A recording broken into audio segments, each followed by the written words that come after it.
Well, the fentanyl emergency, homelessness, Oregon's biggest problems are what the governor and state lawmakers want to solve at a legislative session that begins on Monday. And they talked about their priorities today. There's something to consider, though. Besides the session only being a short one that's a month long, there are other hurdles they'll face. Lisa Balick now with what's ahead. Lisa? Yeah, everybody seems to agree. Obviously, some of these issues you've just mentioned when it comes to the drug crisis, homelessness, some of these issues they agree on, but finding solutions, that's going to be pretty difficult in the next couple of weeks.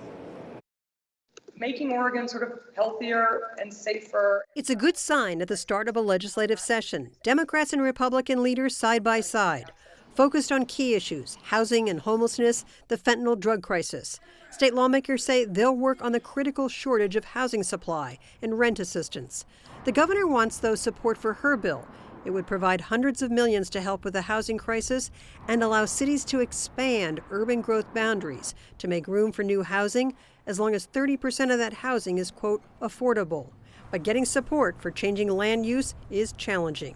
She also wants lawmakers to approve millions to keep existing shelters open. The $65 million ask is the result of the inventory that the agency across the state to say, if by the end of the biennium, we're going to have a baseline of services for folks who are experiencing homelessness.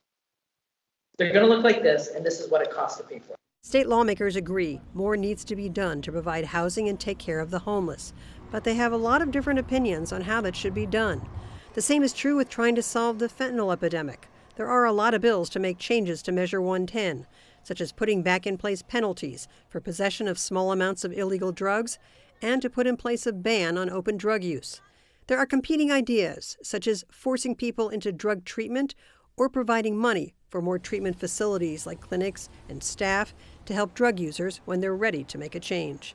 There are other issues that will come up as well, like whether to provide more money to repair aging schools. We have Portland schools that are closed down right now because of some of these infrastructure challenges, and we're getting emails from parents. Meanwhile, the Senate Republican leader was asked about the potential for another walkout, like the 6-week one last session.